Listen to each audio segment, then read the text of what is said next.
আসসালামু আলাইকুম সকলকে। আজকে শুক্রবার, জুম্মা মোবারক। আজকে শুক্রবার, সাপ্তাহিক একটা ঈদের দিন। এই দিনে যাদের উপর জুম্মা ওয়াজিব করা হয়েছে তাদের উপর গোসল ওয়াজিব করা হয়েছে।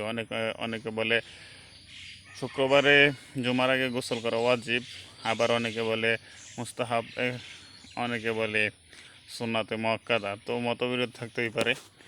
তো আমরা এই শুক্রবারে আজকে পবিত্র জুমার দিন সকলে উপস্থিত থাকব। সমাজের ছোট বড় সবাই একসাথে একই মসজিদে একই কাতারে দাঁড়িয়ে নামাজ আদায় করব।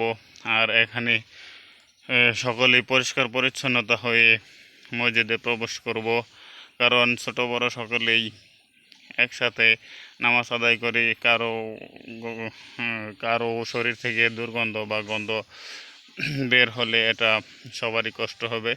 তো আমরা সকলেই আজকে পবিত্র জুমাবার সবার আগে, যেন আমি মনে করি আমার আগে কেউ আজকে মসজিদে যেতে পারবে না, এই নিয়তে সকলেই এই ওয়াজিব গোসলটা কিংবা সুন্নাতে মুআক্কাদা গোসলটা সেরে তারপর গোসল আদায় করব। তো আশা করি আপনারা বুঝতে পারছেন। ইনশাল্লাহ সকলেই আজকে জুমার নামাজ আদায় করব ইনশাল্লাহ। আসসালামু আলাইকুম।